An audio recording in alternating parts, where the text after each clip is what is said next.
audio lecture is presented by www.islamicresearchacademy.com.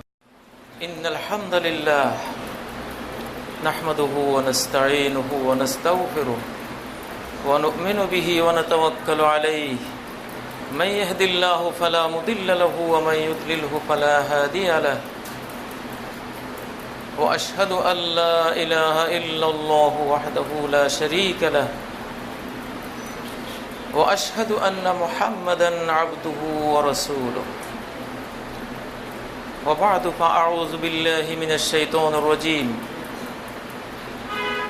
وما أرسلناك إلا رحمة للعالمين ونزلنا عليك الكتاب تبيانا لكل شيء وهدى ورحمة وبشرى للمسلمين ولو أن أهل القرى آمنوا واتقوا لفتحنا عليهم بركات من السماء والأرض ولكن كذبوا فأخذناهم بما كانوا يكسبون الرحمن على العرش استوى الرحمن علم القرآن সমস্ত হামদ ও সানা স্তুতি বাক্য নিবেদন করছি মহান আল্লাহ রাব্বুল ইজ্জতুল জালালের জন্য, যিনি আজকের এই মহান জুমার দিনে তাঁর রাজ দরবারে আমাদেরকে গোলাম হিসেবে, তাঁর অনুগত বান্দা হিসেবে হাজির হওয়ার জন্য নির্বাচিত করেছেন, তৌফিক দিয়ে সৌভাগ্যবান করেছেন। সালাত ও তাসলিম মুহাম্মদুর রাসূলুল্লাহ সাল্লাল্লাহু আলাইহি ওয়াসাল্লামের উদ্দেশ্যে, যার ব্যাপারে আল্লাহ রাব্বুল ইজ্জতুল জালাল বলেছেন ওয়ামা আরসালনাকা ইল্লা রাহমাতাল লিল আলামিন, আমি শুধু একটি উদ্দেশ্যেই আপনাকে প্রেরণ করেছি, আর কোনো উদ্দেশ্য আমার নেই, সেটি হলো রাহমাতাল লিল আলামিন, বিশ্ববাসীকে রহমত করার জন্য, দয়া করার জন্য আপনাকে আমি প্রেরণ করেছি। অভিশাপ হিসেবে নয়, কষ্টদায়ক হিসেবে নয়, দুর্ভাগ্য আনার জন্য নয়, রহমত, নেয়ামত, বরকত, সৌভাগ্যের সকল দুয়ার আপনার মাধ্যমে মানব জাতি, জিন জাতি এবং বিশ্বের সমগ্র সৃষ্টির জন্য আমি খুলে দেব, এই উদ্দেশ্যে আপনাকে প্রেরণ করেছি। ওয়ামা আরসালনাকা ইল্লা রাহমাতাল লিল আলামিন। এই জন্য মুহাম্মদুর রাসূলুল্লাহ সাল্লাল্লাহু আলাইহি ওয়াসাল্লামের প্রতিটি কথা এক একটি রহমত, তার প্রতিটি কাজ কর্ম এক একটি রহমত, তার প্রতিটি সুন্নাহ এক একটি রহমত, তার প্রতিটি আদেশ একটি রহমত, প্রতিটি নিষেধ এক একটি রহমত, আমরা বুঝি অথবা না বুঝি। আবার যে কোরআন তিনি নিয়ে এসেছেন, সেই কোরআন সম্পর্কে আল্লাহ তাআলা বলেছেন ওয়ানাজ্জালনা আলাইকাল কিতাব, আমি একটু একটু করে তোমার প্রতি কিতাব নাজিল করেছি, তিবিয়ানাল লিকুল্লি শাই, সব জিনিসকে খুল্লুম খোলা বর্ণনা করার জন্য, ওয়াহুদান, একটা গাইডলাইন হিসেবে, পথ নির্দেশিকা হিসেবে, তোমার শয়নে জাগরণে, তোমার দিবসে, তোমার রাতে, তোমার ঘরে বাইরে, তোমার জীবনের প্রতিটি ক্ষেত্রে এই কোরআন তোমাকে পথ দেখাবে, নির্দেশ দেবে, নিষেধ করবে, রাস্তা দেখাবে যে এই পথে চলো, এই পথে চলো না। সর্ববিষয়ে জ্ঞান বিজ্ঞান বলুন, অথবা ব্যক্তিগত জীবন বলুন, অথবা পারিবারিক, সামাজিক, রাষ্ট্রীয়, বৈশ্বিক, সর্বক্ষেত্রে এটা রাস্তা দেখাবে। আলাদা কোথাও থেকে রাস্তা জানতে হবে না। আর কি ওয়াহুদাও ওয়া রাহমাহ, আর এই পুরো কোরআন রহমতের জন্য নাজিল করেছি। তোমাকেও প্রেরণ করেছি রহমত করার জন্যে, কোরআনও নাজিল করেছি বিশ্বজাহানের প্রতি রহমত করার জন্যে। প্রতিটি আয়াতে এক একটি রহমত। সেটা আমাদের কাছে শান্তিদায়ক মনে হোক অথবা কষ্টদায়ক মনে হোক, শান্তির ভেতরে তো রহমত লুকিয়ে আছেই। কষ্ট যদি কোরআন দিয়ে থাকে সেখানেও রহমত লুকিয়ে আছে। ওয়াবুশরা লিল মুসলিমিন, আর এই কোরআন পুরোটাই হলো মুসলিমদের জন্য, আল্লাহর কাছে আত্মসমর্পণকারীদের জন্য সুসংবাদ, শুভ বার্তা বয়ে নিয়ে আসবে। তাহলে নবী হলেন রহমত, কোরআন হলো রহমত। এবার যিনি এই কোরআন নাজিল করেছেন তিনি তার সম্পর্কে সূরা রহমানের প্রথম আয়াতে বলেছেন, আর রহমান আল্লামাল কোরআন, পরম করুণাময়, রহমতে পরিপূর্ণ যিনি, তিনি এই কোরআন শিক্ষা দিয়েছেন। এই কোরআনকে রহমতময় গ্রন্থ বানিয়ে রহমান মানব জাতিকে শিক্ষা দিয়েছেন।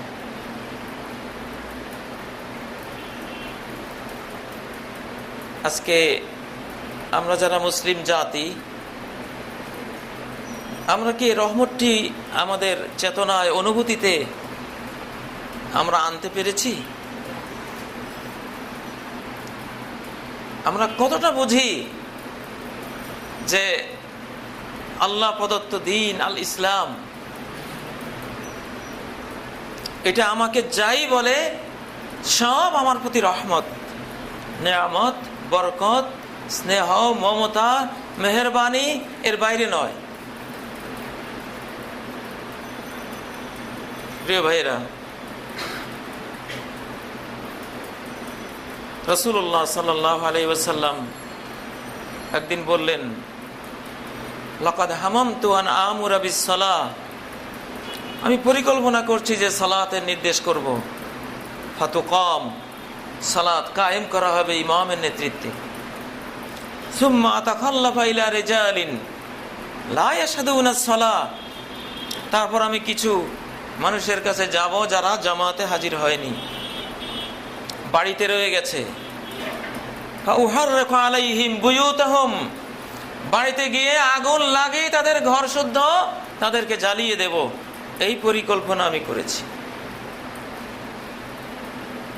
কিন্তু পরিকল্পনা বাস্তবায়ন করতে পারেনি কেন? নারী আর শিশুরা যেহেতু ঘরগুলোতে আছে, আগুন লাগালে তারা শুদ্ধ জ্বলে যাবে। এই যে দুনিয়ার আগুন লাগাতে চাইলেন, বাহ্যিক মনে হবে কি কঠিন, একটা নিষ্ঠুর চিন্তা যে আগুন লাগিয়ে দিতে চাইলো আমার বাড়িতে, ঘর শুদ্ধ জ্বালিয়ে দেবে। কিন্তু এই আগুনের ভিতরে যে আগুন লাগাতে চাওয়ার পেছনে যে কত রহমত কাজ করেছে, কত ব্যথা, কত বেদনা কাজ করেছে আপনার জন্য, আপনি কি সেটা জানেন? কেন তিনি আগুন লাগাতে চেয়েছিলেন? আপনি ওনাকে টাকা দেননি সেজন্য? আপনি ওনার কোনো ক্ষতি করেছেন সেজন্য? না। আপনি কেন জাহান্নামের আগুনে জ্বলবেন? আপনি কেন মৃত্যুর পরে অসহায় কবরে শাস্তি ভোগ করবেন? আপনার কেন এমন একটা জীবন আসতে পারে যে জাহান্নামে গিয়ে চিরকাল, অনন্তকাল কোনো দিনও আপনি আর বের হতে পারবেন না, এমন একটা পরিণতি আসতে পারে? রহমতুল্লিল আলামিন হিসেবে তার মনে সেই কান্না, সেই ব্যথাটি ছিল। সেখান থেকে এটা বলেছেন, তার ব্যথা লেগেছে। লাআল্লাকা বাখিউন নাফসাক, হে নবী, যেন তুমি আত্মহত্যা করে ফেলবে। বাখিউন নাফসাক, নিজেকে খুন করে ফেলবে। কেন? আল্লাহ ইয়াকুনু মুমিনিন, কেন ওরা ঈমান আনছে না, কেন ওরা জাহান্নামে যাবে? এই মানুষটা তো আমারই মতো আদমের ছেলে, হাওয়ার পুত্র। ওর জীবনে দুর্ভাগ্য, এই কপাল পোড়া কেন হবে? সে চিরকাল জাহান্নামে জ্বলবে। আহা, কিভাবে তাকে ইসলামের দাওয়াত দিয়ে নিয়ে আসা যায়? আল্লাহ সম্পর্কে তিনি তো বলেছেন, ইন্না সাইয়্যিদান বানা দারান, একজন মনিব একটা বাড়ি নির্মাণ করেছেন। ওয়াসনা মা'দুবা, সেখানে বিশাল জিয়াফতের আয়োজন করেছেন, বিশাল জিয়াফত। ও আরসালা দাইয়ান, আর এই বাড়িতে এই জিয়াফত খাওয়ার জন্য একজন নিমন্ত্রণকারী পাঠিয়ে দিয়েছেন, 16 আনা দাওয়াত দিয়ে, যাকে পাও নিয়ে আসো। ফামান আজাবাদ দাইয়া দাখালাদ দার, যে ব্যক্তি এই নিমন্ত্রণকারীর নিমন্ত্রণে সাড়া দেবে অবশ্যই সেই বাড়িতে ঢুকবে। ও আকালা মিনাল মা'দুবা, আর জিয়াফত থেকে খাবে। ও রাদিয়া আনহু সাইয়্যিদ, আর যে মুনিব বড়জন মহান জন, যিনি এই দাওয়াতটি দিয়েছেন, আয়োজনটা করেছেন, তিনিও এই লোকের উপর সন্তুষ্ট হবে। তার ভালো লাগবে যে এই মানুষটি আমার দাওয়াতটি কবুল করলো, আমার নিমন্ত্রণকারীকে সম্মান জানালো, আমারও দাওয়াতের মর্যাদা দিয়ে আমার ঘরে আমার জিয়াফত খেতে আসলো, আমি তার উপর সন্তুষ্ট। আর অমাল্লাম ইউজিবিদ দাইয়া, যে ব্যক্তি নিমন্ত্রণকারীর নিমন্ত্রণ গ্রহণ করলো না, লাম ইয়াদখুলিদ দার, সে ঘরে ঢুকবে না। ওয়ালাম ইয়াকুল মিনাল মা'দুবা, জিয়াফত খাবে না। ওয়া সাকাতা আনহু সাইয়্যিদ, আর যিনি আয়োজন করলেন তিনিও তার উপর অসন্তুষ্ট। এবার বুঝিয়ে দিচ্ছেন কোন জিনিসটা কি। ফাসাইয়্যিদু আল্লাহ, যিনি আয়োজক মুনিব তিনি হলেন আল্লাহ। ওয়াদাঈ মুহাম্মাদুন সাল্লাল্লাহু আলাইহি ওয়াসাল্লাম, যিনি নিমন্ত্রণ জানিয়েছেন তিনি মুহাম্মদ সাল্লাল্লাহু আলাইহি ওয়াসাল্লাম। ওয়াদ-দারু আল ইসলাম, আর যে বাড়িতে ঢোকানোর জন্য দাওয়াত দিয়েছেন সে বাড়িটা হলো ইসলাম। ইসলাম একটা বাড়ি। একজন মুসলিম ইসলাম গ্রহণ করার অর্থ হলো তিনি একটি অদৃশ্য বাড়িতে ঢুকে গেছেন, যেটা এই ইট পাথরের তৈরি বাড়ির চেয়ে হাজার কোটি গুণ বেশি দৃঢ়, মজবুত। পৃথিবীর কোন নিউক্লিয়ার বম যেটাকে উড়িয়ে দিতে পারবে না, এমন এক অক্ষয় চিরস্থায়ী বাড়ি এটি, আদ-দার ওয়াল ইসলাম। পৃথিবীর কোন বাড়ি কি চিরস্থায়ী? একজন রাজার মনে হলো একটা এমন অট্টালিকা তৈরি করবেন যার কোনো তুলনা পৃথিবীতে পাওয়া যাবে না। তিনি হাজার হাজার লোক নিয়োগ করে দিলেন, আর্কিটেক্ট, তার রাজমিস্ত্রি, আরো যারা এটাতে অংশ নেবে সবাইকে কাজে লাগালেন। 60-70 বছর ব্যয় করে অনুপম সুন্দর এক অট্টালিকা রাজার নির্দেশে তৈরি হলো। আমাদের আশপাশে তো আছে, যেমন আগ্রার তাজমহল। এরকম চিন্তার লোক তো পৃথিবীতে আরো ছিল। কোরআনে আল্লাহ বলেছেন, ওয়াতাত্তাখিযুনা মাসানিআ লাআল্লাকুম তাখলুদুন, এমন বাড়ি নির্মাণ করছো, তোমার বাড়ির হাব ভাব দেখলে, তোমার অবস্থা দেখলে মনে হয় যেন কোথায় কিসের মরণ। মৃত্যু তো আর তোমার নাই, বাড়ি দেখে বোঝা যাচ্ছে। ওয়া সামুদ আল্লাযীনা জাবুস সাখরা বিল ওয়াদ, সামুদ গোত্র উপত্যকায় পাথরের পাহাড় কেটে সেই প্রস্তর পর্বতের ভেতরে বাড়ি নির্মাণ করে তারা থেকেছে, এখনো আছে। তো বাদশাহ বাড়ি নির্মাণ করলেন। নির্মাণ শেষে যেদিন উদ্বোধন করবেন, রাষ্ট্রের সকল নির্মাতাকে, আর্কিটেক্ট এবং অট্টালিকার দোষগুণ বুঝে এমন সবাইকে দাওয়াত দিলেন। তিনি বললেন, আমার এই অট্টালিকায় কোনো দোষ আছে কিনা সকলেই দেখো। আর্কিটেক্ট যারা তারা দেখলেন, সাধারণ অভ্যাগত যারা তারাও দেখলেন, সবাই দেখলেন। বলে যে না, এটা এত সুন্দর, এর কোনো সাইডকেই নিন্দা জানানো যায় না, দোষারোপ করা যায় না। তারা বিপুল ভোটে রাজাকে ধন্য ধন্য জানালেন এমন একটি প্রাসাদ নির্মাণের জন্য। কিন্তু নগণ্য সাধারণ দুজন লোক সেখানে ছিলেন, মৌলবী টাইপের।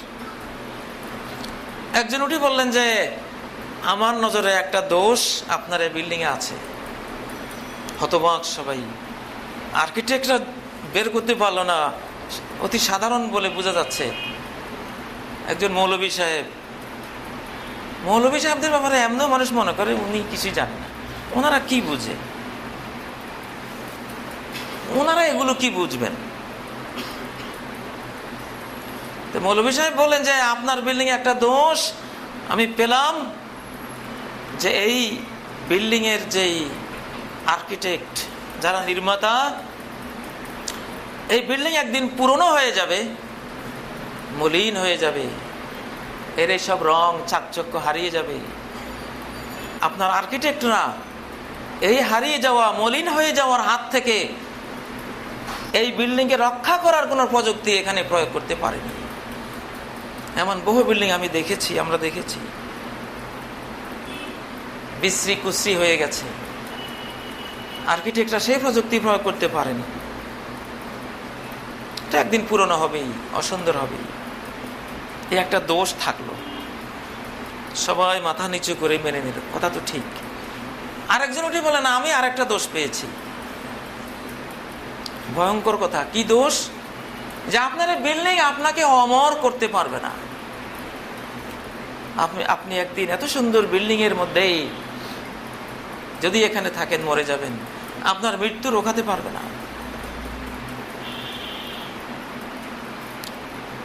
বাদশা চিন্তা করলেন, আহা, দশকের পর দশক ব্যয় করে যা নির্মাণ করলাম বেকার গেল।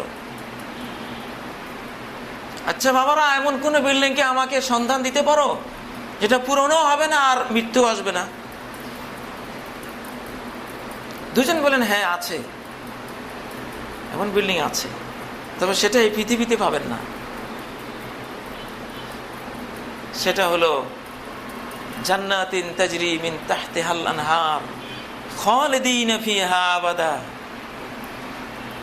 সেটা ঊর্ধ্বাকাশের যে জান্নাত, ওখানে এমন বিল্ডিং আছে, বিল্ডিং তো পুরনো হবেই না, বিল্ডিং এ যারা থাকবে লা ইয়াবলা সিয়াবুহুম, কাপড়টাও পুরনো হবে না, ড্রেসটাও কোনোদিন পুরনো হবে না,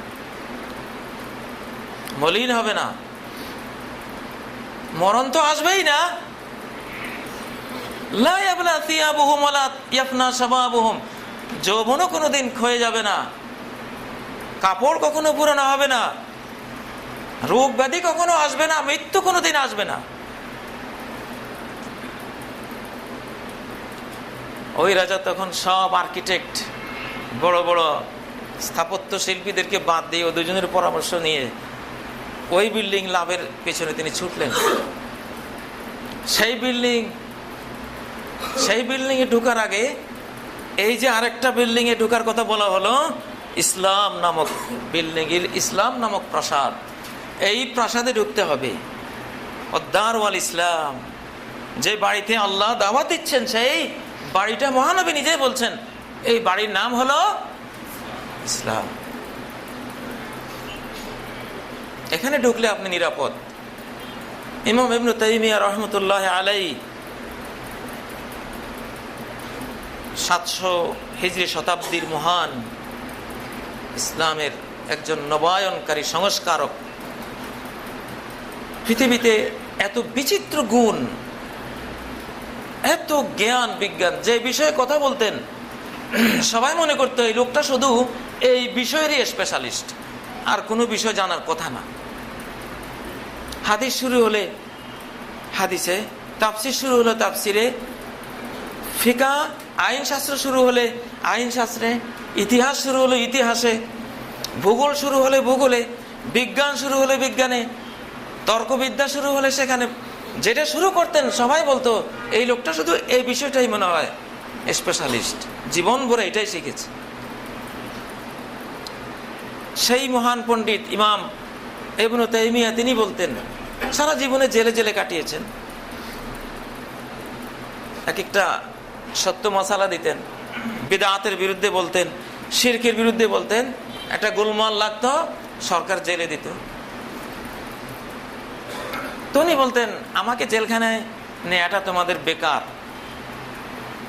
মা ইয়াফআলু বিআদাই, আমার দুশমনরা আমার কি ক্ষতি করবে জেলে দিয়ে? ইন্না জান্নাতি মারি, কারণ আমার জান্নাত তো আমার সাথে নিয়ে আমি জেলখানায় ঢুকি, আমার যে জান্নাতটা এটা আমার সাথেই থাকে। অর্থাৎ তিনি যে ইসলামে বাস করেন, যে কোরআন ও সুন্নাহর ওহীর জ্ঞানের নুরানি জগতে বাস করেন, এটা জেলখানায় কি, শ্বশুর বাড়ি কি, নিজের বাড়ি কি, সারা পৃথিবী এক সমান। ওইটা বলা উদ্দেশ্য নয়, উদ্দেশ্য হলো আদ-দার ওয়াল ইসলাম, ইসলামটা একটা বাড়ি। এই বাড়িতে যে ঢুকবে সে জান্নাতের বাড়িতেও ঢুকবে, আর এই বাড়িতে যে ঢুকবে না সে জান্নাতের বাড়িতেও ঢুকবে না। এজন্য ইসলামে ঢুকতে হবে। যেমন বিমানবন্দর, আপনি বিমানবন্দরের ভেতরে যদি না যান বিমানে উঠতে পারবেন? বিমানবন্দরে ঢুকতে হবে আগে। এই বন্দর আপনাকে বিমানে নিয়ে যাওয়ার রাস্তাটা দেখিয়ে দেবে, সেখান থেকে সেটা করাও আছে। আজকে মুসলিমরাই তো ইসলাম বুঝি না। ইসলামের কথা বললে মুসলিমরাই মনে করে আমরা বুঝি পিছিয়ে যাব। আহা, 7 রাজার ধন আমাদের বিনা চেষ্টায় বিনা পয়সা কেন জানি আল্লাহ আমাদেরকে দিয়েছেন।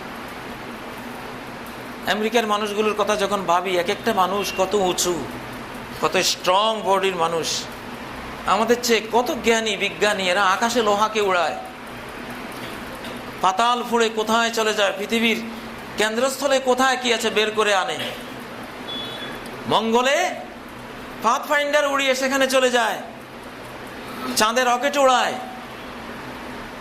কিন্তু সারা জীবন ঈসা আলাইহিস সালামের পূজা করে মারা যায়। চিরকাল আগুনে জ্বলবে।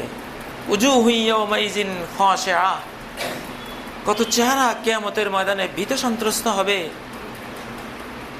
আমিলাতুন নাসিবা, দুনিয়াতে কত কর্মতৎপর ছিল, কত পরিশ্রমী ছিল, জীবনের সমস্ত কর্মতৎপরতা পরিশ্রম করে শেষ পর্যন্ত কি হলো? তাসলা নারান হামিয়া, সীমাহীন উত্তপ্ত আগুনে চিরকাল জ্বলবে। হযরত ওমর ফিলিস্তিনের গির্জাগুলো যখন দেখলেন, খ্রিস্টানদেরকে দেখলেন জীবন পাত করে সংসার বৈরাগী হয়ে আখিরাতে মুক্তির জন্য চেষ্টা করে যাচ্ছে, চোখের পানি ফেললেন। যে চেষ্টার ফলটা কি আসবে? চিরজাহান্নাম। বিশ্বের বিভিন্ন জাতির এত যোগ্য যোগ্য মানুষগুলো কাফের থেকে গেছে, তাদের সমস্ত জ্ঞান বিজ্ঞান নিয়ে চিরকাল জাহান্নামে জ্বলবে, কোনো দিন মুক্তি পাবে না। আরে বাংলাদেশে আমরা আকারেও ছোট, দেখতেও ওদের মতো অত উজ্জ্বল না, সৌন্দর্যের প্রতিযোগিতায়, শারীরিক শক্তির প্রতিযোগিতায় অনেক পিছিয়ে, কিন্তু আল্লাহ তাআলা এই দেশে 14 কোটি 15 কোটি মুসলিম যারা ইসলামকে গ্রহণ করেছে, আলহামদুলিল্লাহ। যেখানে ভোরের ঘুম ভাঙে আমাদের ফজরের আজান শুনে। কার সৌভাগ্য হয়েছে এটা? আমেরিকায়, জাপানে, ইউরোপে, অস্ট্রেলিয়ায়, রাশিয়ায়। এই দেশে ঘর থেকে বের হলেই তো লা ইলাহা ইল্লাল্লাহ পড়া ঈমানদারদের সাথে সাক্ষাৎ, যারা জান্নাতের পথের যাত্রী, জান্নাতে যেতে পারে যদি এই কালেমাকে ধারণ করে রাখে মৃত্যু দিন পর্যন্ত, যদি বলে কালেমা পড়েছি তো পড়েছি, আল্লাহর পথে ঢুকেছি তো ঢুকেছি, আর কোনো পথে যাব না। দুনিয়ার ক্ষণকালের জীবন, 1 ঘন্টার জীবন, আমার সামনেই তো কত লোক মরে যাচ্ছে। এখন যুবকরা বেশি মরে, বড়দের চেয়ে যুবকরা বেশি মারা যাচ্ছে। Heart attack, brain stroke, accident, গুলি, বিভিন্নভাবে এই যুগের যুবকরাই বেশি মারা যাচ্ছে। অতএব আগের যুগের যুবকরা মনে করতো কবে মারা যাব, অনেক দেরি আছে, চুল দাড়ি এখনো কালো। এখন আর সেই সুযোগ নাই। আমার এক সহপাঠী ছিল, আমরা গামা বলতাম ওকে।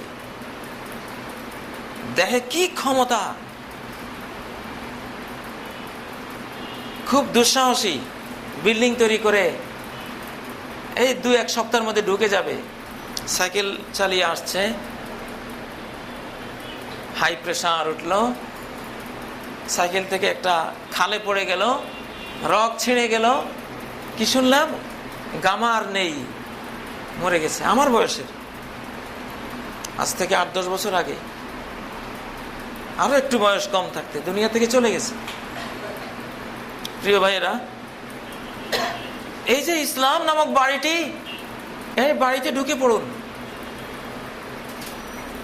আপনার আসল বাড়ি হলো আসমানের উপরে যেটা, সেটা মাটির উপরে যে বাড়িটা, এটা আপনার বাড়ি নয়, এটা পান্থশালা, মুসাফির মঞ্জিল। আমাদের বাংলাদেশের প্রেসিডেন্ট সাহেবও চলে গেলেন, দেশের প্রেসিডেন্ট, কত ক্ষমতাই তো আছে রাষ্ট্রের, কিন্তু এখানে এসে সবাই অক্ষম। মৃত্যুর সামনে এসে সবাই হীনবল, কোনো ক্ষমতা নেই, কোনো ক্ষমতা নেই। অর্ডার হবে 1 সেকেন্ড, লা ইস্তাখিরুনা সাআতান ওয়া লা ইস্তাকদিমুন, 1 মুহূর্ত কাল বিলম্ব হবে না, আগেও হবে না, ঠিক সময় আসবে, বিদায়।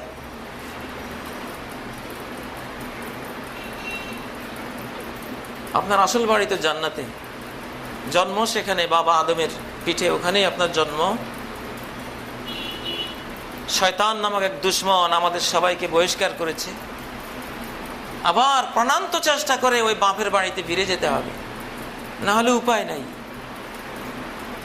দুনিয়াতে বাড়ি বহু বিচিত্র পাওয়া যাবে, আখিরাতে বাড়ি দুটাই, একটার নাম জান্নাত আর একটার নাম জাহান্নাম।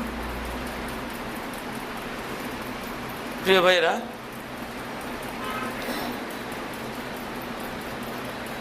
আখিরাতে যারা জান্নাত নির্মাণ করতে চায়, তারা দুনিয়াতেও জান্নাত নির্মাণ করতে পারে,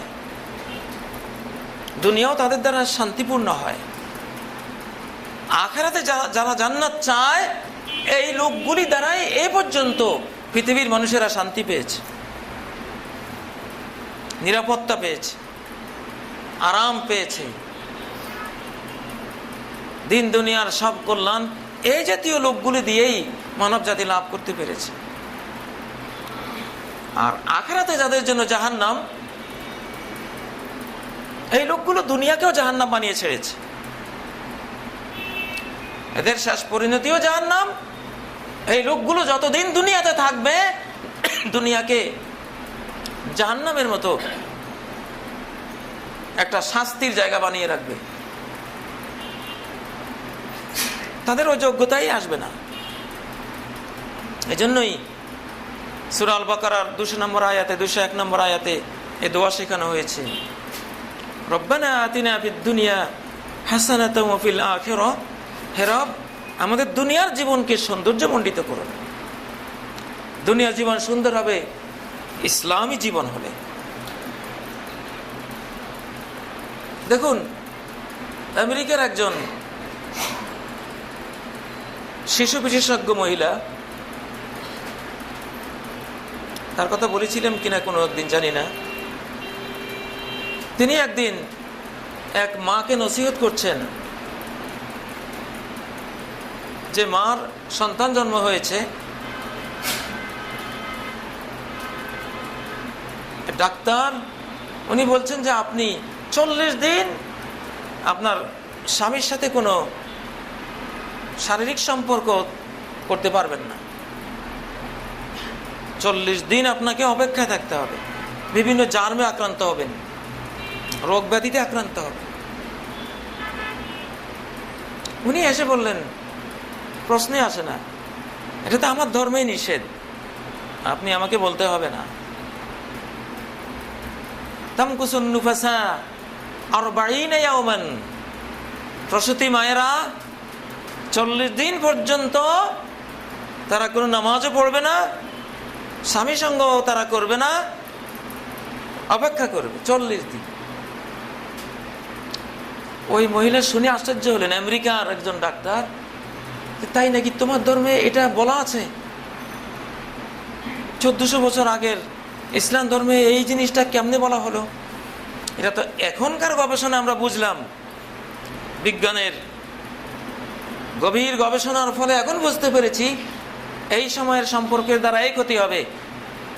আজ থেকে কয়েক বছর আগে তো আমরাও জানতাম না। সেই মহিলা আশ্চর্য হলো। আরেকদিন ওই মহিলার সামনেই,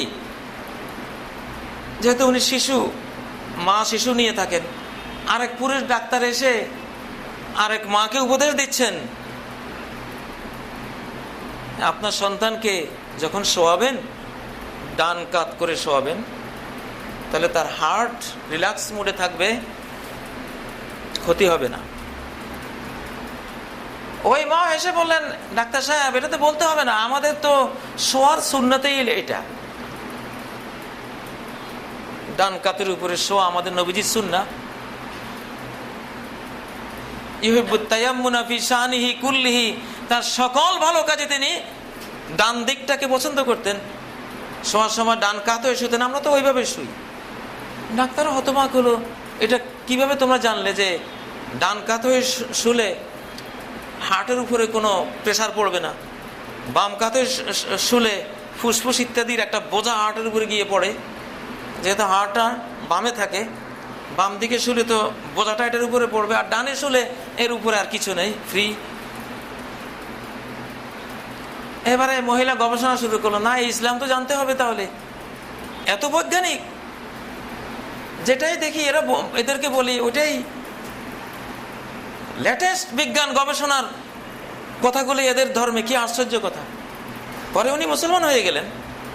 যেখানে হাত দেন সেখানেই রহমত আর রহমত, বরকত, নেয়ামত, শান্তি আর শান্তি। আসলে পিস, শান্তির পেছনে পৃথিবীর সবাই ছুটছে, জাতিসংঘ, পৃথিবীর মানবাধিকার সংস্থা, পৃথিবীর রাষ্ট্রীয় অবকাঠামোগুলো, পৃথিবীর হাজারো লাখ ও কোটি কোটি মানুষ শান্তি আর শান্তির পিছনে ছুটে চলেছে। কিন্তু শান্তিটা কোথায়? শান্তি তো শুধু এক জায়গাতেই, সেটা হলো ইসলাম। মিশরের একজন বিজ্ঞানীর কথা পড়েছি, ওনার মনে হয়েছে যে ঘুম নিয়ে গবেষণা করবেন। ঘুম নিয়ে গবেষণা করতে করতে উনি 40 বছর খুইয়ে ফেলেছেন, লক্ষ লক্ষ ডলার ব্যয় করেছেন। 40 বছর পরে তিনি একদিন ঘুমের রেজাল্ট দিলেন যে হ্যাঁ, মানুষ ঘুমের সময় 15-20 মিনিটের একটা পর্ব থাকে, ঘুমগুলো 90 মিনিটের এক একটা পর্ব হয়। এক নাগাড়ে আমরা ঘুমাই না, 90 মিনিট করে প্রায় এক একটা পর্ব হয়, এমন 3-4 পর্বে রাতের ঘুম শেষ হয়। সেই 90 মিনিটের পর্বের মাঝখানে একটা ডিপ পর্ব থাকে, এখানে কমপ্লিট মানুষ মরে যায়। আমাদের ঢাকা বিশ্ববিদ্যালয়ের এই বিষয়ের বিজ্ঞানী উনিও রায় দিয়েছেন, এটা এখন তো প্রমাণিত সত্য। মিশরের বিজ্ঞানী উনি যেদিন এই তথ্য দিলেন যে আমি 40 বছর ব্যয় করে এটা পেয়েছি যে ঘুমের ভিতরে মানুষ একসময় মরে যায়, প্রতি রাত আমরা আসলে একটা মৃত্যুর মুখে পড়ি। এই তথ্য দেওয়ার পরে একজন সাধারণ মুসলমান, উনি দাঁড়িয়ে বললেন যে এটা তো আমাদের মক্তবে আমরা শিখেছি, আপনি 40 বছর কষ্ট করে, কে বলেছে আপনাকে এটা বের করতে? খামাকা জীবনও খোয়ালেন, টাকাও নষ্ট করলেন। কি বললা? আরে মক্তবে আমাদের শিশুকালে ওস্তাদ পড়িয়েছেন ঘুমের দোয়া শেখাতে গিয়ে, আল্লাহুম্মা বিসমিকা আমুতু ওয়া আহইয়া। আল্লাহ, এই যে ঘুম যাচ্ছি, এর অর্থ হলো আপনার নাম নিয়ে আমুতু, মওত হয়ে যাচ্ছে আমার, আমি মরে যাচ্ছি এবার। দেখুন, আমরা গেলাম ঘুম, কিন্তু আমাদের ধর্ম শেখালো কি? আমি এখন ঘুম যাচ্ছি না, আমি এখন মরে যাচ্ছি। তো তুমি কি বলতে চাও? আমার ধর্ম আমার শিশুকালেই বিনা পয়সা আমাকে জ্ঞান দিয়ে দিয়েছে যে ঘুমটা একটা মৃত্যু। সূরা জুমারের মধ্যে সে ঘোষণা স্পষ্ট এসেছে, আল্লাহু ইয়াতাওয়াফাল আনফুসা হিনা মাউতিহা। মানুষ যখন মরে যায় তখন তো আল্লাহ কমপ্লিট মৃত্যু তাকে দেন, চিরস্থায়ী মৃত্যু। ওয়াল্লাতী লাম তামুত, আর যা চিরস্থায়ী মৃত্যু আসেনি, ফি মানামিহা, মানাম মানে নিদ্রা, তাকেও আল্লাহ মৃত্যু দেন তার নিদ্রার সময়ে। ফায়ুমসিকুল্লাতী কাদা আলাইহাল মাউত, যার স্থায়ী মৃত্যুর ফয়সালা করে ফেলেছেন তার রূহটা তিনি রেখে দিলেন আর ফেরত দিলেন না। অর্থাৎ সে রাত 12টায় ঘুমালো, রাত 2টায় তার পৃথিবীর হায়াত শেষ। সে 12টায় ঘুমালো, 2 ঘন্টা পরে তার হায়াতও শেষ, আর আসবে না, আর তার ফিরে আসার সুযোগ নেই। ঘুম থেকে বিদায়, পৃথিবীর এই গ্রহ থেকে। আর যদি আজকের যে ঘুমের 4-5 ঘন্টা 6 ঘন্টা যে পর্বটা সে কাটাবে, এর মধ্যে তার হায়াত শেষ হবে না, তাহলে ওয়ায়ুরসিলুল উখরা ইলা আজালিম মুসাম্মা, আজকের এই ঘুমের টাইমে যার হায়াত শেষ হয়ে যায়নি তাকে পাঠিয়ে দেবেন। কিন্তু সেটাও চিরস্থায়ী না, যতক্ষণ না তার হায়াত শেষ হবে ততক্ষণ থাকবে, হায়াত শেষ আবার তার মৃত্যু এসে যাবে। এখন এই ইসলাম আল্লাহ আপনাকে দিয়েছেন, আমরা ইসলামকে, এখন ইসলামের কথা শুনলে আমরা ইসলামকে না বুঝেই বলছি যে এই ইসলাম যদি আমরা ফলো করতে যাই আমাদের এই লস হয়ে যাবে, এই ক্ষতি হয়ে যাবে। না, আপনি আকাশে উঠে যাবেন।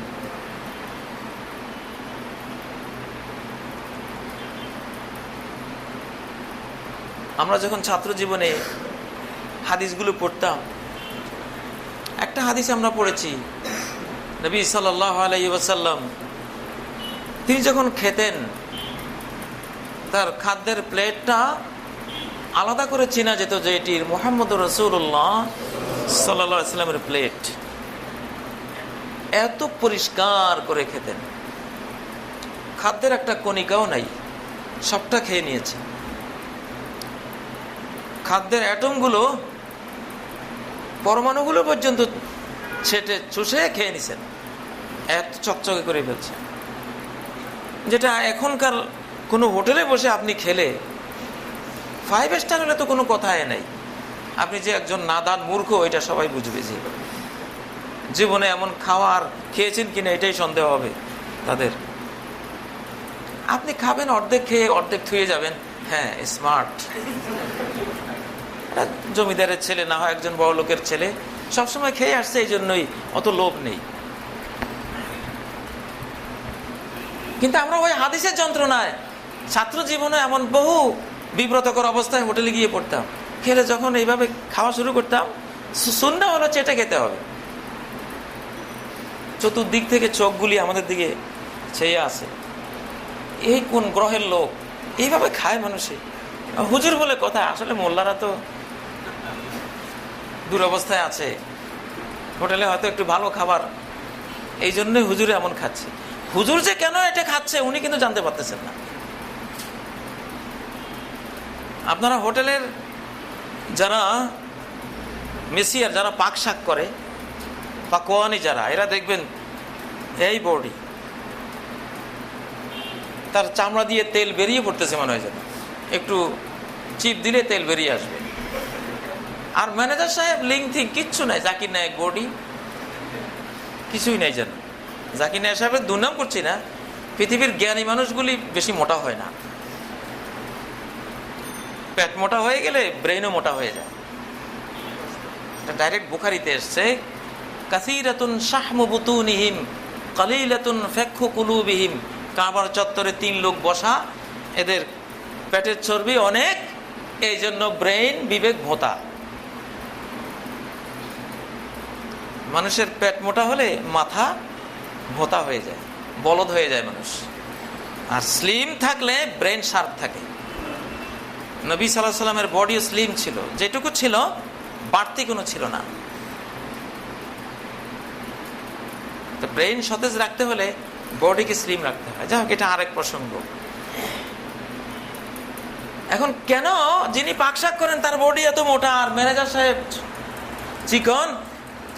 ম্যানেজার সাহেব যে খাবারটা খান ওটা হলো স্মার্ট মানুষের খাবার, একটু খাবেন বাকিটা রেখে চলে আসবেন। আর ওই যে পাকশাক যিনি করে উনি তো পাতিল সব শেষে, হোটেলের কাম কাজ সব শেষে যখন পাতিলটা ধুতে যায় দেখেছে কি সুন্দর খাদ্য, ও কাছিয়ে কাছিয়ে পাতিলের তলা পর্যন্ত খেয়ে নেয়। আসলে খাদ্যের যে ভিটামিন বি কমপ্লেক্স, মূল প্রাণ, যেটা যেটা আপনাকে বাড়াবে, শক্তি দেবে, এনার্জি দেবে, শরীরের বিভিন্ন অভাব পূরণ করবে, চক্ষুকে জ্যোতি দেবে, কানকে শ্রুতি দেবে, ব্রেনকে নিউরন সাপ্লাই দেবে, হার্টকে গতি দেবে, রক্তকে হিমোগ্লোবিন দেবে, হোয়াইট সেল দেবে, এই উপাদানগুলো থাকে একেবারে সর্বশেষ অ্যাটমগুলিতে। ফাইনাল বারাকাতা ফি আখিরিহি, নবীজি বলেছেন খাদ্যের মূল বারাকা। 1400 বছর আগে শব্দটা হলো বারাকা। প্রবৃদ্ধির যত item, vitamin A B C ডির যত আইটেম, যত ক্যালসিয়াম, যত প্রোটিন, যত কার্বোহাইড্রেট, এই আইটেমগুলো একদম শেষে থাকে, তলানিতে। ওগুলো চুইয়ে নিচে চলে যায়। এখনকার মানুষেরা, এখন আপনি গবেষণা করে দেখতে পাচ্ছেন যে ভিটামিন বি কমপ্লেক্স মূল খাদ্যটা হলো নিচে। অতএব হুজুরি খানা ছাড়া আপনি মূল খাদ্যটা জীবনেও খেতে পারবেন না। মাস্টারি খাওয়া খাইলে স্মার্টনেস প্রমাণ করতে গিয়ে কয় যে রসিক ভাতেও মরে, শীতেও মরে। আমাদের দেশে লক্ষ্মীপুর জেলা এটা বলে, ভাতে মরে কেন? এত সুন্দর ড্রেস, এই ড্রেস নিয়ে একজনের কাছে চায় কেমনে? পকেটে যে পয়সা নাই, এই ড্রেস নিয়ে চাইতে গেল তো বিপদ। আর শীতে মরে কেন? শীতকাল, উনি যে কোট প্যান্ট উনি ব্যবহার করেছেন, টাইট পোশাকে কিন্তু উষ্ণতা থাকে না, কম থাকে। কিছু টাইট পোশাক যেটা খুব উন্নত সেগুলিতে থাকে। নর্মাল টাইট পোশাকে একটু ফাঁকা পেলে ফাঁকার ভিতরে বায়ুটা ঢুকে আপনার দেহের তাপ শক্তি বাইরে যেতে প্রতিরোধ করে।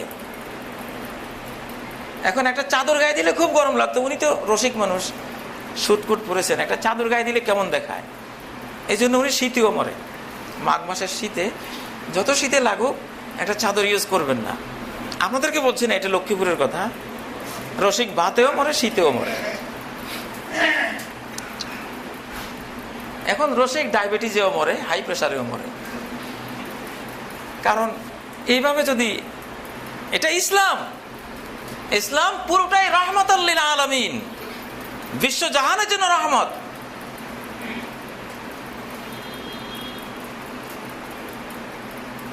কি শান্তি একজন পরিপূর্ণ মুসলিম যদি হতে পারেন। দুঃখ আসলে আপনার মন বলবে সবর করো, সমস্যা নেই, সবর করলেই তুমি আল্লাহর কাছে এর বিরাট প্রাপ্তি পাবে। ধৈর্য ধরুন, নিয়েছেন আল্লাহ, দিয়েছেন, দেবেনও আল্লাহ। এক কথায় শেষ।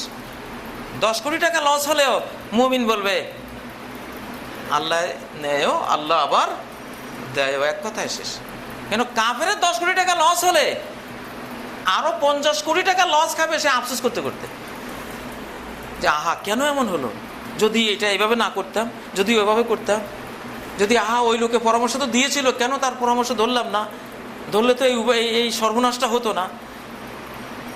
তার মানে সে 10 কোটি টাকা লস করে আরো 50 কোটি লস খাবে, তার হার্টে, তার বডিতে, তার ব্রেইনে, তার দুশ্চিন্তায়।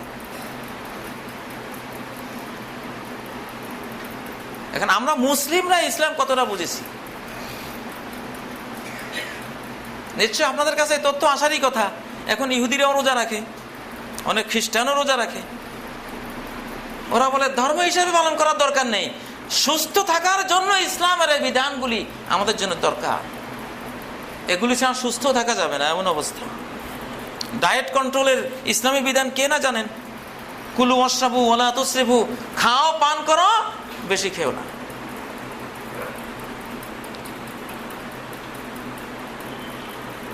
জ্বর হলে নবীজি যে বলেছেন আল হুম্মা মিন ফাইহি জাহান্নাম, জ্বর হলো জাহান্নামের একটা আগুন, আবরিদুহা বিল মা, পানি দিয়ে জ্বরকে ঠান্ডা করো। আজকে মেডিকেল সায়েন্স যে কোনো জ্বরে তারা যে কোনো বিভিন্নভাবে বিভিন্ন প্রক্রিয়ায় পানি দিয়ে জ্বরকে ঠান্ডা করার এই ইসলামিক বিজ্ঞান তারা গ্রহণ করেছে কিনা? অবশ্যই করেছে।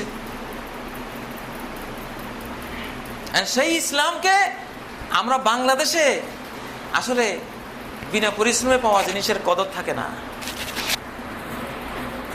কালেমা পড়ে যদি ভিটামাটি হারাতাম, কালেমা পড়ে যদি মা বাপের হাতে লোহার রডের পিটুনি খেতাম, কালেমা পড়ে যদি গ্রামগঞ্জ আত্মীয় স্বজন সবাই অচ্ছুত বানিয়ে আমাকে পিটিয়ে বিদায় করে দিত, সব কিছু হারাতাম, তখন কালেমার কিছু দরদ বুঝতাম, যেটা হিন্দুরা বুঝে। কেউ মুসলিম হলে তাকে সর্বহারা হয়ে যেতে হয়, কেউ চেনে না আত্মাকে। বাংলাদেশে দু একজন হিন্দু এমন আমাদের সাথে দেখা হয়, যারা আমাদেরকে অভিজ্ঞতার কথাটা বলেন যে আপনারা তো কালেমার লা ইলাহা ইল্লাল্লাহর মর্ম বুঝবেন না। বাপের ঘরে, মুসলিম বাপের ঘরে জন্ম হয়ে ওয়ারিসি সূত্রে পেয়ে গেছেন, এর দরদ আপনি কি বুঝবেন? আমি বুঝি, কি হারিয়েছি। ডক্টরেট ডিগ্রিধারী সন্তান, তার বাড়ি ভারতে, ইংল্যান্ড থেকে ডক্টরেট করা সন্তানটি যখন এই কালেমা পড়েছে, মা বাপে পিটিয়ে, ঝাড়ু দিয়ে পিটিয়ে, এলাকার বখাটে পোলাপানকে লাগিয়ে রড গরম করে, সেই গরম রড তার মাথায় ঢুকিয়ে তাকে হত্যা করে ফেলে চলে গেছে। কিন্তু ঠান্ডা পানিতে ফেললে যে মানুষের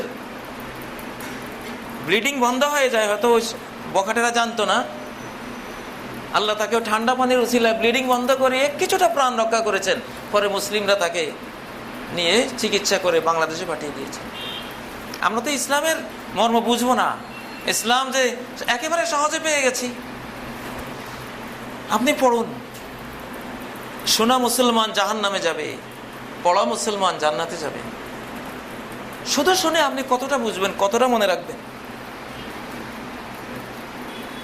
সামি'তুন নাসা ইয়াকুলুনা শাইআন ফাকুলতু, মুসনাদে আহমদ বর্ণিত সহিহ হাদিস। কবরের প্রশ্নগুলি দিতে শুনে যখন উত্তর দিতে পারবে না, সে কি বলবে? সামি'তুন নাসা ইয়াকুলুনা শাইআন, আমি শুনতাম মানুষেরা কিছু, হুজুররা কিছু ওয়াজ করতো, ইসলামের কথা বলতো, আমার তো কোনো পড়ালেখা নাই, শুধু শোনা মুসলমান। এই শুধু শোনা মুসলমান জাহান্নামে যাওয়ার বিরাট ঝুঁকির মধ্যে আপনি আছেন। শোনা কথা কতক্ষণ খেয়াল থাকে, শুনলে একটা আইডিয়া আসে, প্রেরণা সৃষ্টি হয়, সেই প্রেরণাকে পড়ালেখাতে নিয়োজিত করলে মূল জ্ঞানটা আপনি পেয়ে যাবেন। বাংলাদেশে টপ টু বটন যে অবস্থা আমি দেখতে পাচ্ছি, আমি তো ইসলামই বুঝি না। প্রত্যেকটা বিধান ইসলামের কল্যাণ, যে কোনো বিধান। এই কয়দিন আগে আমেরিকার নিউ ইয়র্কের উপরে একটা ধূমকেতু আসতেছে, large asteroid heading to earth. নাসাকে বলল যে এখন এটা যে পৃথিবীকে আঘাত করবে, নিউ ইয়র্কে আঘাত করবে, উপায় কি? আমাদের কোন ক্ষেপণাস্ত্র দিয়ে এই অ্যাস্টেরয়েডকে রোখানো যাবে? নাসা বিজ্ঞানীরা বলো।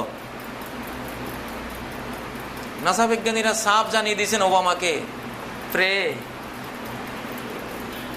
যে মিসাইল আসতেছে আকাশ থেকে, আপনার মিসাইল দিয়ে কিছু হবে না। একটা মিসাইল আছে, প্রে, শুধু দোয়া করুন, আল্লাহর কাছে কান্নাকাটি করুন, ইবাদত বন্দেগী করুন। আমেরিকার বিজ্ঞানী, নাসা বিজ্ঞানী, বিশ্বের সর্বশ্রেষ্ঠ বিজ্ঞানী বলা যায়। বাংলাদেশে যারা আমরা কথা বলি, বিজ্ঞানীরা যারা আছেন, এরা আমাদের ছাত্র হওয়ার যোগ্য না। কিন্তু এরা কি বিজ্ঞান বুঝলো? কয় ইসলামে কিছুই নেই, কিছুই লাগবে না।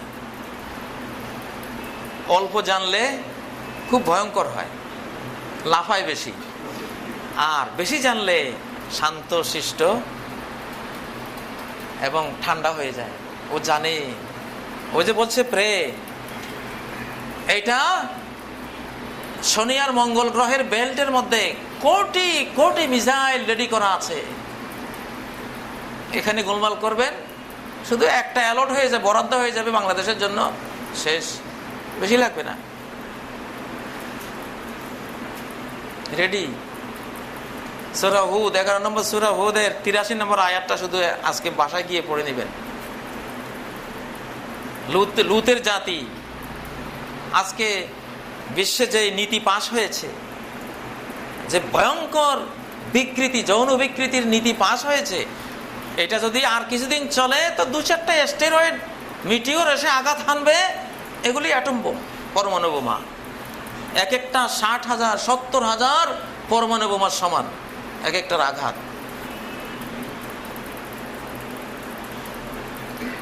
আল্লাহর অস্ত্র ভান্ডারে কত অ্যাটম বোমা পড়ে আছে, আল্লাহু আকবার। আল্লাহ বলতেছেন, ওয়ামতারনা আলাইহিম হিজারাতাম মিন সিজ্জিলিন মানদুদ, একের পর এক, একটার পর একটা ধেয়ে এসেছে। এগুলি তো সেকেন্ডে 18 থেকে 30 কিলোমিটার গতি নিয়ে আসে, সেকেন্ডে, প্রতি সেকেন্ড গতি। লূত আলাইহিস সালামের জাতির উপরে সেই স্টেরয়েডগুলি পতিত হয়েছিল, গোটা জাতি মেসাকার, কিচ্ছু নাই। মুসাওয়ামাতান ইনদা রাব্বিক, তোমার রবের কাছে কোনটা কোন দেশের উপর পড়বে দেশের নাম সহ লেখা আছে। এই দেশের মানুষ গোলমাল করলে এই মিসাইল, ওর নাম সহ লেখা আছে। মুসাওয়ামা মানে কয়েকটা ব্যাখ্যা, তার মধ্যে একটা হলো কার গায়ে পড়বে, কাদের গায়ে পড়বে, কোন গ্রামের উপর পড়বে, নাম সহ লেখা। এখানে বসে খুব বেশি গোলমাল করবেন যে সুযোগ পাবেন না। আর এখন তো কিয়ামতের একবারে দ্বার প্রান্তে দাঁড়িয়ে, আর কয় শতাব্দী পৃথিবী থাকবে? 2 শতাব্দী অথবা 3। আমি তো কিছুতেই 3-এর পরে আর যাইতে পারি না, যে এই পৃথিবীটা 3 শতাব্দী পার করা মনে হয় না। যেহেতু এর দিন ডেট কবে আসবে আল্লাহ ছাড়া কেউ জানে না, বলতে পারি না। কিন্তু আমি হাদিসগুলো পড়লে, কোরআনের আয়াতগুলো মিলালে মাহাদি আসবেন, অবশ্যই এই শতাব্দীতে ইনশাল্লাহ আসবেন, অবশ্যই এই শতাব্দীতে ঈসা আলাইহিস সালাম আসবেন ইনশাল্লাহ। আলামতগুলি আমি 90টার মতো আলামত আছে, 90টার মতো সিমটম, লক্ষণ আছে, যেটা হাদিসে আছে। এই লক্ষণগুলো আসলেই এরা চলে আসবে, বেশি দূর তো না। অতএব খুব দমনগদ নবীজি নিজেই বলেছেন, বুইসতু ফি নাসামিস সাআ, কিয়ামতের বাতাস বইতে শুরু করেছে অলরেডি, কিয়ামত স্টার্ট হয়ে গেছে, তখন আমি আসছি পৃথিবীতে, স্টার্ট হয়ে গেছে, আমরা কিয়ামতের মধ্যে আছি এখন, অলরেডি মহাপ্রলয় চলছে, চূড়ান্ত পর্বটা আর কত, খুব ঘনিয়ে গেছে। যেহেতু এর নির্দিষ্ট দিন তারিখ আল্লাহ জানেন, সেটা আমরা বলতে পারবো না, কিন্তু লক্ষণে আলামতে আল্লাহ নিজে বলেছেন একেবারে দোরগোড়ায়, একেবারেই কাছে। অতএব কিয়ামতের আগে আল্লাহ মোটেও সহ্য করবেন না, ডাইরেক্ট মিসাইল নিক্ষেপ করবেন ওখান থেকে। আমেরিকানরা যদি তওবা না করে মিসাইল পড়বেই, কেউ বাঁচাতে পারবে না। ইউরোপিয়ানরা যদি তওবা না করে কেউ বাঁচাতে পারবে না। এই বাংলাদেশে এখন আরম্ভ হয়েছে, এসব বিকৃতি আরম্ভ হয়ে গেছে, সেখান থেকে এগুলো চলে আসবে, কেউ বাঁচবেন না। হ্যাঁ, যারা ওই রাস্তা থেকে দূরে থাকবেন আল্লাহ তাদেরকে রক্ষা করবেন। যাই হোক, আসলে ইসলামের ব্যাখ্যা 2-1টা খুতবা দেওয়া সম্ভব নয়। এটি রহমাতাল লিল আলামিন, রহমাতাও অবশ্যই লিল মুসলিমিন, পুরোটাই রহমত। আমি আর আপনি বুঝি আর না বুঝি, অতএব ইসলামের নামে কোনো কিছু আসলে, কোরআন ও সুন্নাহ এটা আছে, এটা শুনলে আপনি বলবেন এই জিনিসটি করা গেলে আমার দেশ ধন্য হয়ে যাবে, আকাশে উঠে যাবে। ইবনে মাজার একটি সহিহ হাদিসে এসেছে, যদি শুধু একটা দণ্ডবিধি ইসলামের কোন জনপদের মানুষেরা, একটা ক্রাইম, একটা পাপের ইসলামী বিধানটা শুধু ওই জমিনে তারা এস্টাবলিশড করে 40 বছর খরা কবলিত মরুভূমিতে বৃষ্টি হলে ওই মরুদ্যান যেমন সবুজ শ্যামলিমায় ভরে উঠবে, এর চেয়ে বেশি কল্যাণ আসবে একটা বিধান যদি শুধু আল্লাহর কোনো বান্দাবান্দিরা তাদের জমিনে বাস্তবায়ন করে। তাহলে আপনার রহমত, এটা আপনার জান্নাতে যাওয়ার টিকিট। আপনি এই টিকিটকে পায়ে ঠেলে দূরে সরিয়ে দেবেন না। আল্লাহ আমাদের জাতিকে বোঝার তৌফিক দান করুন। ইসলামের রহমতময়তা, কল্যাণময়তা, শুধুই কল্যাণ, এটা যাতে আমরা বুঝতে পারি। যাদেরকে আল্লাহ জ্ঞান দিয়েছেন আপনারা আপনার আশপাশের লোকগুলোকে এটা বুঝতে দেবেন। আল্লাহ তৌফিক দান করুন। সুবহানাকাল্লাহুম্মা ওয়া বিহামদিক আশহাদু আল্লা ইলাহা ইল্লা আনতা আস্তাগফিরুকা ওয়া আতুবু ইলাইক। আকুলু কাওলি হাযা ওয়া আস্তাগফিরুল্লাহ লি ওয়া লাকুম ফাস্তাগফিরুহু ওয়া আতুবু ইলাইহি ইন্নাহু হুয়াল গফুরুর রহিম।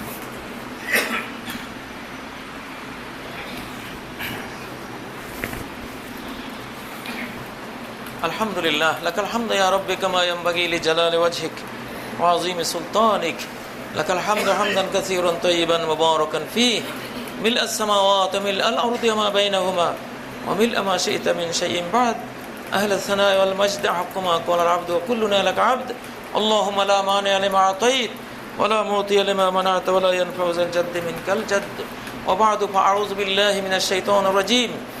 বিসমিল্লাহির রহমানির রহিম।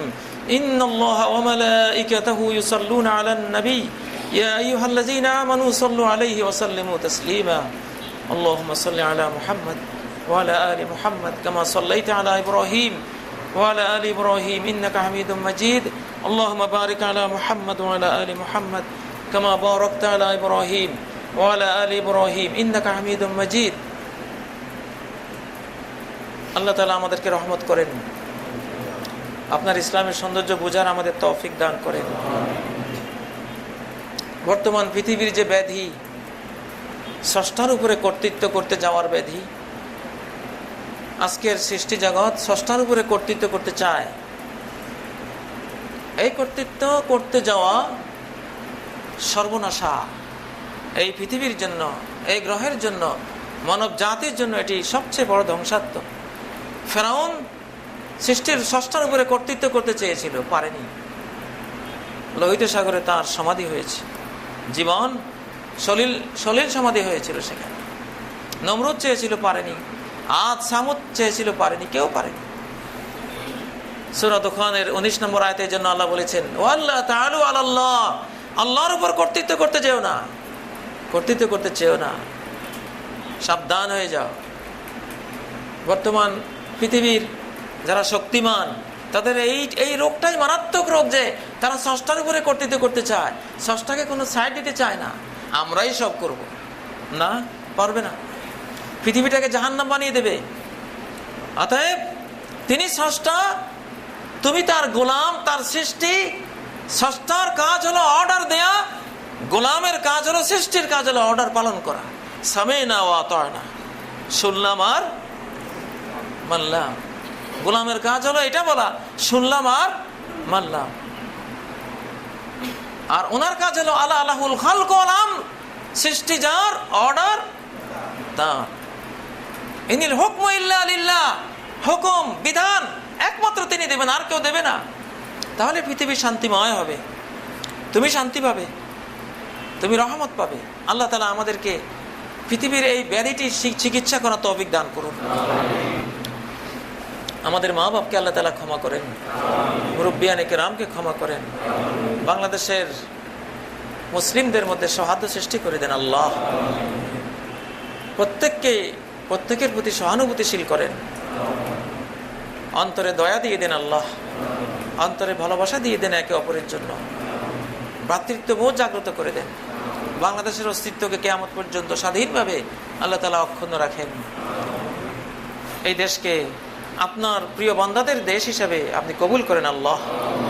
ইসলাম যাতে এই দেশের অনুভূতিতে আমরা যেমনটা দেখতে পাচ্ছি আল্লাহ, চিরকাল ইমানের এই চেতনা, ইসলামের এই চেতনা যাতে থাকে আমাদের অন্তরে, আল্লাহ সেই তৌফিক দেন। পৃথিবীর কোনো চেতনা নিয়ে মরলে আপনি জান্নাত পাবেন না।